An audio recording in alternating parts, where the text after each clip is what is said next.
এখন বাজে রাত 1টা, মানে 1টা বাজতে আর 10 মিনিট মাত্র। আমরা এখন ঠাকুর দেখে বাড়ি ফিরেছি। আর সুনিতার কাণ্ড কারখানা দেখুন, এই যে ছোট সুনিতা এটা। তো ও করেছে রাইস, আর রাইসের একদম পাহাড় করে দিয়েছে, চুর করে খেতে দিয়েছে আমার বরকে, এই যে। আর আমরা সবাই তুলে তুলে এই জায়গাটায় পাহাড় করে ফেলেছি। ওইটা সুনিতা খাবে, ও সারাদিন খায়নি। আমরা সবাই অপেক্ষা করছি। হ্যাঁ, ওটা তোমার খাওয়ার জন্য। সবাই মিলে এখন বসে পড়বো, এই যে দিদি, বৌদি, আমরা সবাই মিলে বসে পড়বো এখন।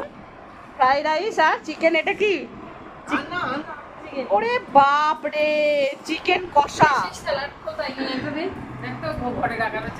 ওই দেখো এখনো স্যালাড আছে।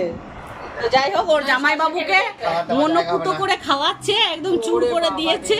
হ্যাঁ, রাইসে লবণ কম। জামাই বাবু খেয়ে বলবেন, যে শালির হাতের রান্না কেমন। আমি করিনি, দাদা করেছে। ও আচ্ছা, এই দাদা ভাই রান্না, ছোটদা রান্না করেছে। আচ্ছা আচ্ছা, যাই হোক, টেস্টি। তো সবাইকে গুড নাইট।